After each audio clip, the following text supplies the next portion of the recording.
Good morning, parents, teachers, and learners. Welcome to Valenzuela Live. We are now on our week 6 of quarter 3 in statistics and probability. I am Miss Judith OLICIA of Valenzuela National High School from Senior High Department. For today's lesson, we are going to learn more about sampling distribution of the sample mean.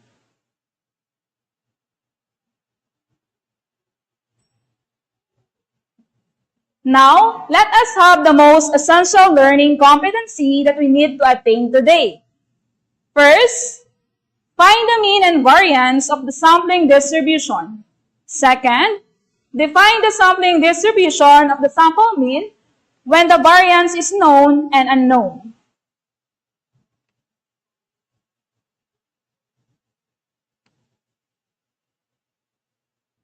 Before we begin our lesson for today, let us have a review about our last week discussion. This activity is called Let's React. I will be showing you different words and symbols, and you need to identify if it is parameter or statistic. If your answer is parameter, just press or click the heart emoji. And if your answer is statistic, just click the like button. I will give you 5 seconds to think of your answer. Are you ready? Let us start now. For word number 1 is population mean. Is it parameter or statistic? Your timer starts now.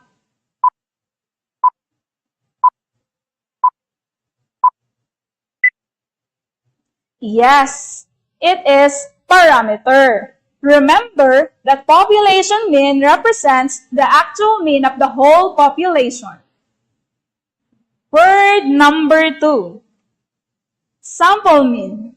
Is it parameter or statistic? Your timer starts now.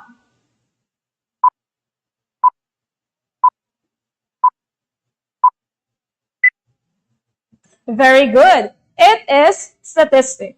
If you remember, sample mean is the arithmetic mean of a random sample values drawn from the population. Word number 3. Population standard deviation. Is it parameter or statistic? Your timer starts now.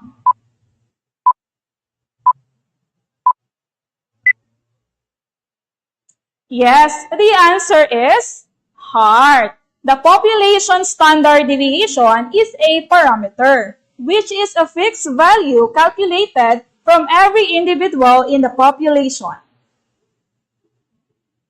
Word number 4.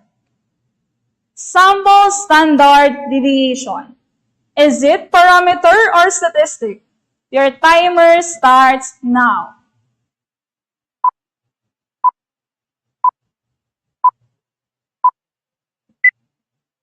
Correct. The answer is like. A sample standard deviation is a statistic. This means that it is calculated from only some of the individuals in a population.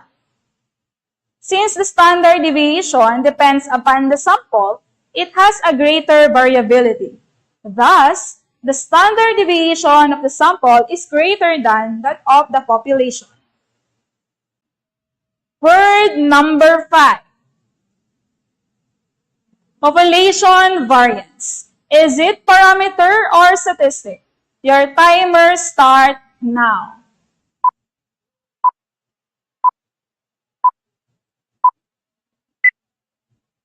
Very good. It is heart.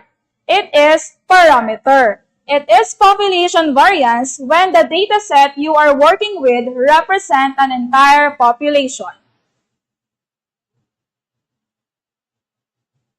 Word number 6. Sample variance. Is it parameter or statistic? Your timer starts now.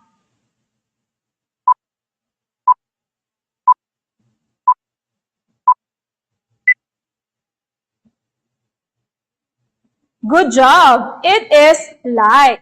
It is sample variance when the data set you are working with represents a sample taken from a larger population of interest. From this activity, we learned that parameter describes an entire population, while statistic describes a sample.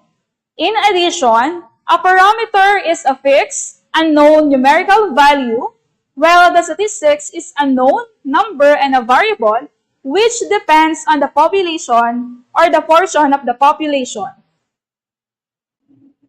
Let us now proceed to the next part of the lesson.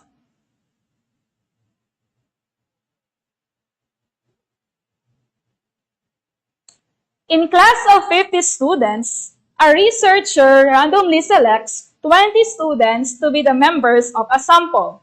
The researcher computes the mean weight of the sample and compared it with the mean weight of the whole class.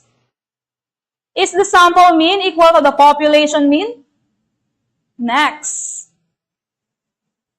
The researcher randomly selects another 20 students to be the members of another sample different from previous one. He computed the mean weight of the second sample. Are the two sample means equal to each other? The sample means are not equal to the population mean. However, we expect their values to be close to each other. Similarly, the means of the two sample sets are not equal to each other, but we expect their values to be close to each other as well. But how do we determine this proximity? How repeated sample statistics distributed? To answer the question, let us consider the concept of sampling distribution.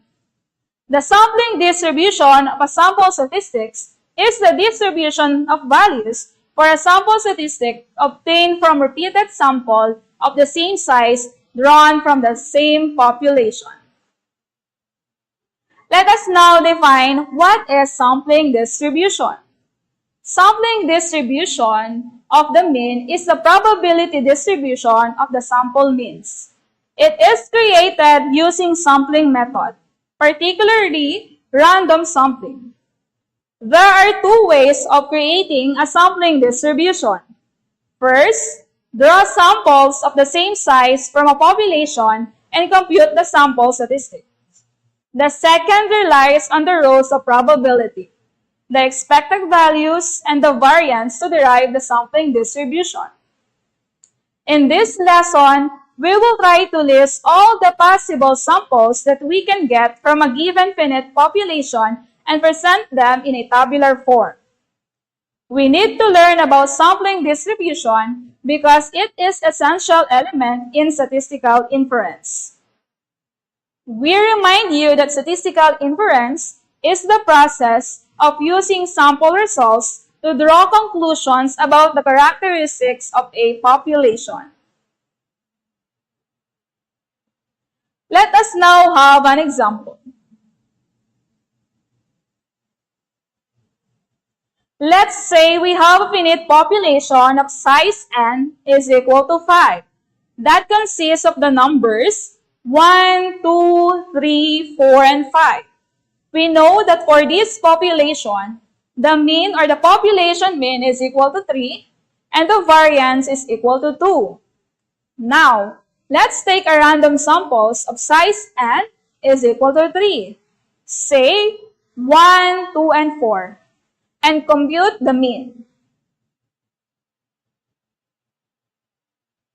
To solve the sample mean using these sample combinations 1, 2, and 4, we need to add all the sample and divide it by the total number of samples. So, in this given, the sample mean is equal to 1 plus 2 plus 4 all over the number of samples, which is 3. Performing the indicated operations, the sample mean is equal to 2.3. 3. 2.3. 2.3 We can use this example to find the mean and variance of the sampling distribution of the sample means. There are steps in finding the mean and variance of the sampling distribution of the sample means. The first step is to determine the number of possible samples using the combination formula.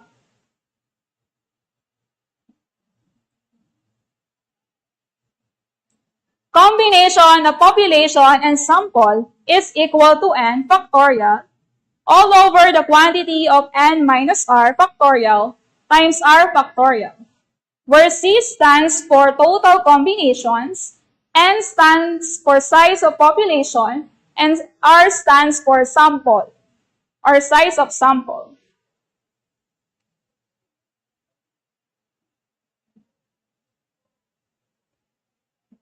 Let us substitute the given by corresponding value. N is equal to 5 and R is equal to 3. So the combination of population is equal to 5 factorial all over the quantity of 5 minus R factorial times 3 factorial. This is equal to 5 factorial all over 2 factorial times 3 factorial. Applying what we have on the formula, the total combination is equal to 10. There are 10 possible samples of size 3 that can be drawn from the given population. There is another way on how to determine the number of possible samples. Using your scientific calculator, we can solve the combination. Just press the population, which is 5, then find the button of combination, which is NCR.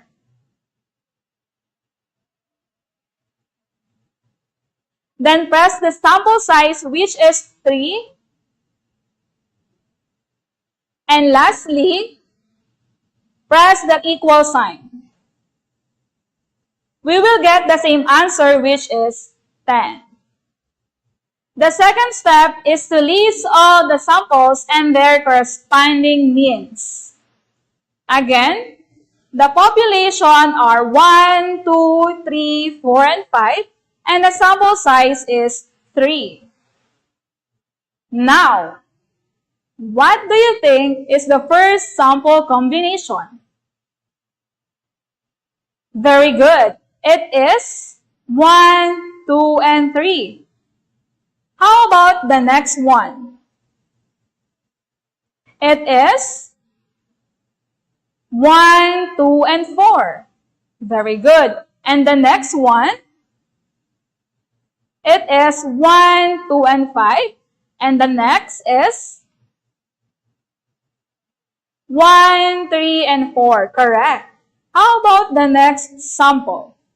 It is 1, 3, and 5.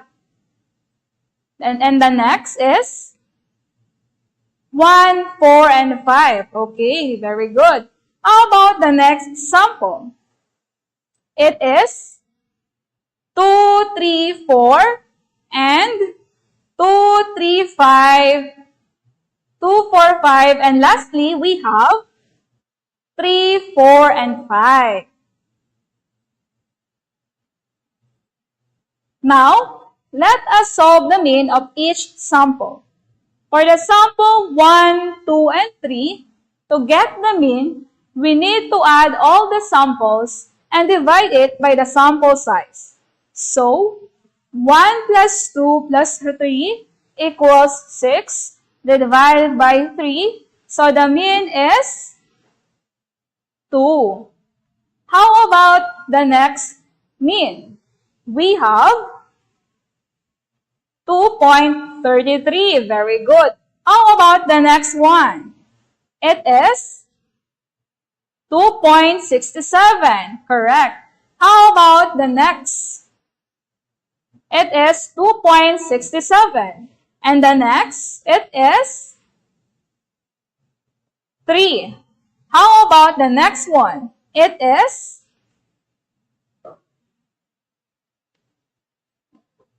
3.33 and 3, followed by 3.33, and 3.67, and last is 4.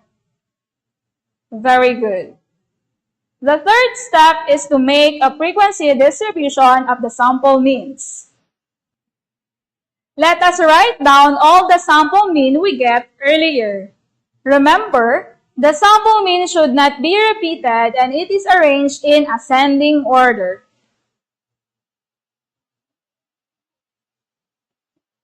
Next is to count the frequency of each sample mean.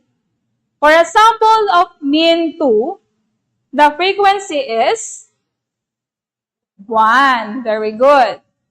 How about the frequency of sample 2.33? We have 1 again. How about the sample of 2.67? It is 2. Very good. How about the sample mean of 3? We have 2. How about the sample mean of 3.33? It is 2 again. How about the sample mean of 3.67? It is 1. And lastly, we have the sample mean of 4. It is 1. A total of 10 frequency. The fourth step is to construct the sampling distribution of the sample means. Let us now find the probability of each sample mean. To find the probability, divide the frequency by the total number of combination, which is 10. For the sample mean of 2, 1 divided by 10 equals 0.10. How about the probability of 2.33? Yes, it is 0.10. How about the probability of 2.67? It is 0.20. How about the probability of 3? We have 0.20 again. How about the probability of 3.33? We have 0.20 again. How about the probability of 3.67? It is 0.10. Very good. And last, we have the probability of 4 is 0.10. A total of 1.00 or 100%.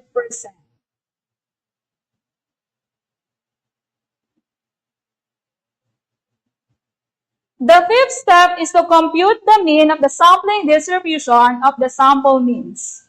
To compute the mean of the sampling distribution of the sample mean, we will use this formula.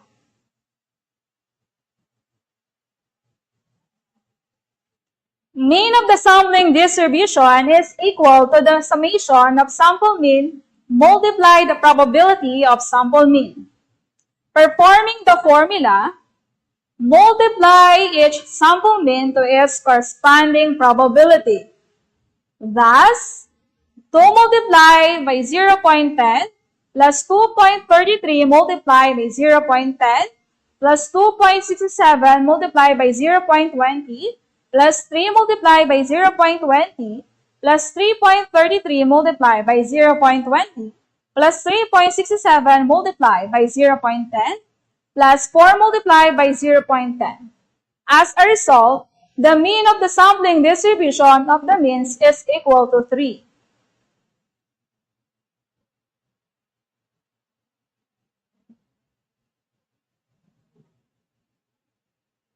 The last step is to compute the variance of the sampling distribution of the sample means.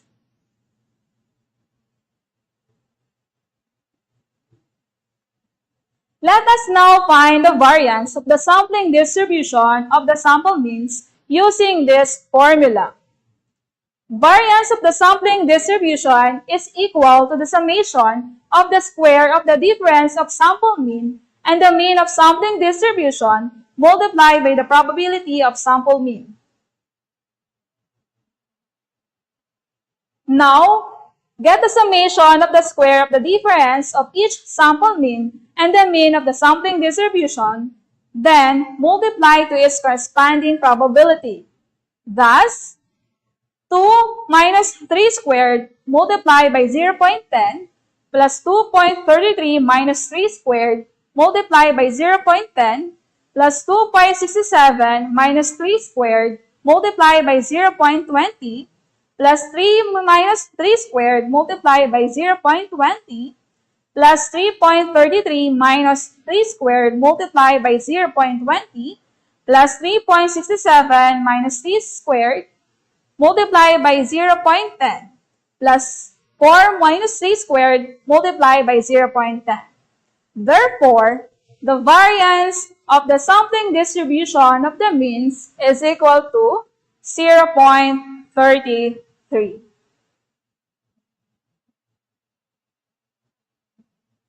Now, let us try this problem to know more about the sampling distribution of the sample means. A group of students get the following scores in a test: 2, 3, 6, 8, and 11. Consider samples of size 2 that can be drawn from this population. Find, or letter A, list all the possible samples and the corresponding mean.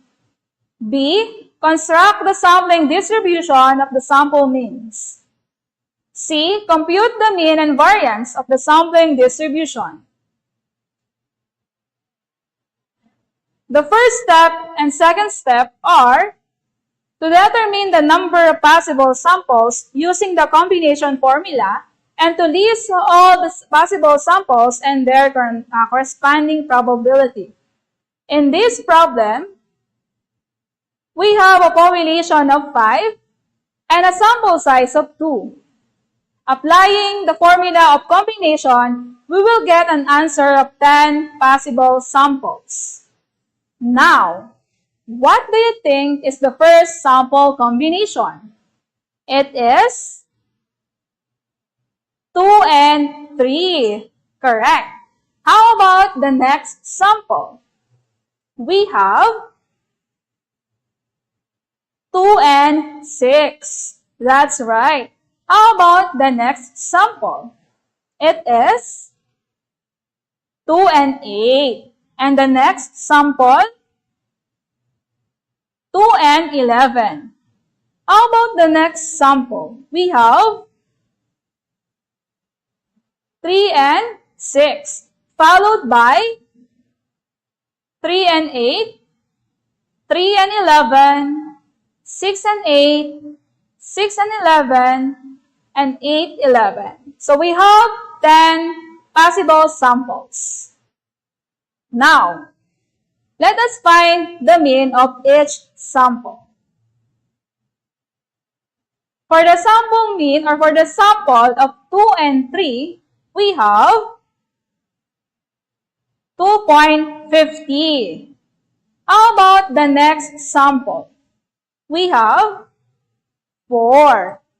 How about the mean of the 2.8? It is 5. Very good. Next, mean of 2 and 11. We have 6.50. And the next mean, it is 4.5. How about the mean of 3 and 8? We have 5.50. And the mean of 3 and 11, it is 7. Very good. How about the mean of 6 and 8? It is 7. Next mean of 6 and 11, it is 8.50. And lastly, the mean of 8 and 11 is 9.50. Good job.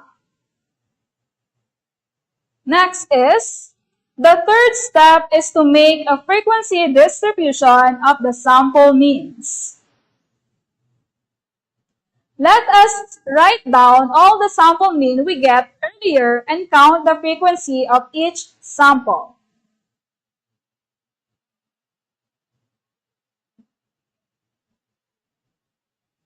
For a sample mean of 2.50, the frequency is 1. Very good. How about the frequency of 4? It is also 1. That's right. How about the frequency of 5? It is 1 again. And the next frequency of 6.50 is 1. Followed by the frequency of 4.50 is 1 again. How about the frequency of 5.50? It is 1 again. How about the frequency of 7? It is 2. Very good. Followed by the frequency of 8.50 is 1. And lastly, the frequency of 950 is also 1. A total of 10 frequency. Now, the fourth step is to construct the sampling distribution of the sample means. Let us now find the probability of each sample mean. To find the probability, divide the frequency by the total number of combination, which is 10.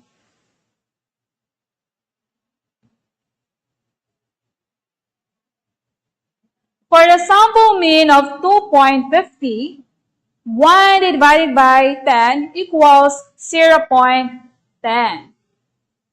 How about the probability of 4.00? Yes, it is also 0.10. How about the next probability of 5? It is 0.10. And the next probability of 6.50, it is 0.10 also. How about the probability of 4.50? It is 0.10. Very good. How about the probability of 5.50? It is 0.10 also. And the probability of 7, it is 0.20. And the probability of 8.50 is 0.10. And lastly, the probability of 9.50 is also 0.10. A total of 1 or 100%.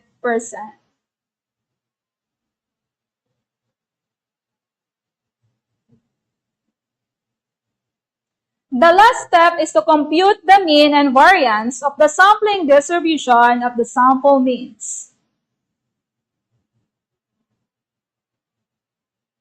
To compute the mean of the sampling distribution of the sample mean, we will use this formula.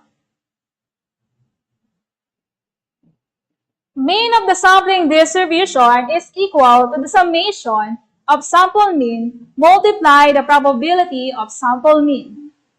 Using the formula and substituting the values we have, multiply each mean to its corresponding probability. Thus, 2.50 multiplied by 0.10 plus 4 multiplied by 0.10 plus 5 multiplied by 0.10 plus 6.50 multiplied by 0.10 plus 4.50 multiplied by 0.10 plus 5.50 multiplied by 0.10 plus 7 multiplied by 0.20 plus 8.50 multiplied by 0.10 plus 9.50 multiplied by 0.10.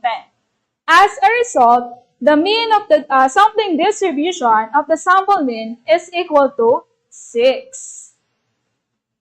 Lastly, let us compute the variance of the sampling distribution of the sample means using this formula. Variance of the sampling distribution is equal to summation of the difference of sample mean and the mean of sampling distribution multiplied by the probability of sample mean. Now, get the summation of the square of the difference of each sample mean and the mean of the sampling distribution. Then multiply to its corresponding probability. Thus, 2.50 minus 6 squared multiplied by 0.10 plus 4 minus 6 squared multiplied by 0.10 plus 5 minus 6 squared multiplied by 0.10 plus 6.50 minus 6 squared multiplied by 0.10 plus 4.50 minus 6 squared multiplied by 0.10 plus 5.50 minus 6 squared multiplied by 0.10 plus 7 minus 6 squared multiplied by 0.20 plus 8.50 minus 6 squared multiplied by 0.10 plus 9.50 minus 6 squared multiplied by 0.10. Applying what we have in the formula, the variance of the sampling distribution is equal to 3.95. Good job, grade 11 students! To generalize our lesson for today, answer the following statements with true or false. The first statement is, sampling distribution of the means is a probability distribution consisting of all possible sample means of a given sample selected from a population. Is it true or false? Your timer starts now.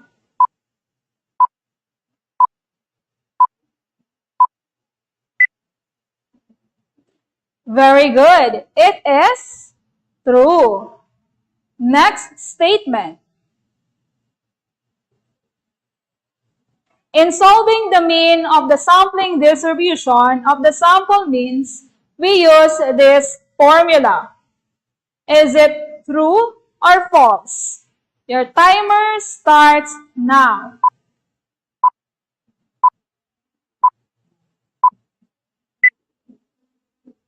Yes, it is false because the formula we use in solving the mean of the sampling distribution is the mean of the sampling distribution is equal to the summation of sample mean multiplied by the probability of sample mean. Next statement. The mean of the sampling distribution is always equal to the population mean.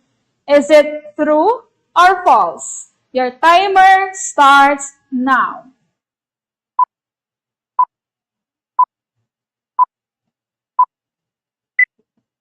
Good job! It is true. Next statement. If population consists of numbers 2, 5, 6, 8, 10, 12, and 13, with a sample size of n is equal to 5, the total possible samples that we can get is 21.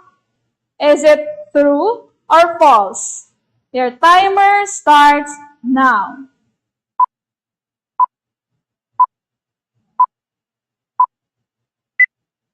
Yes, it is true. Very good. And last statement is,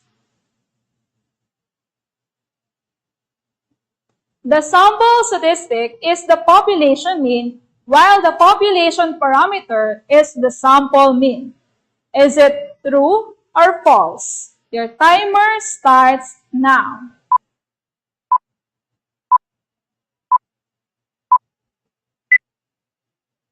Again, it is false. Remember, the sample statistic is the sample mean, while the population parameter is the population mean.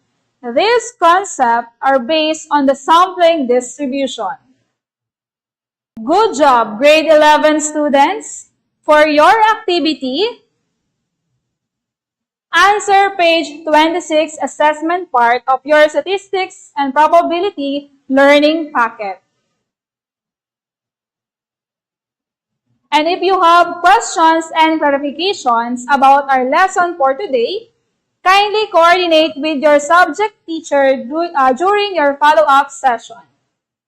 Before we end our discussion, I will leave you with the words of the great Charles Dickens.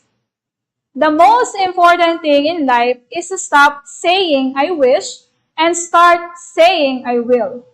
Consider nothing impossible, then treat possibilities as probability. That ends our discussion. Thank you for listening and see you on our next Valenzuela Live session, our Valenzuela Live streaming session.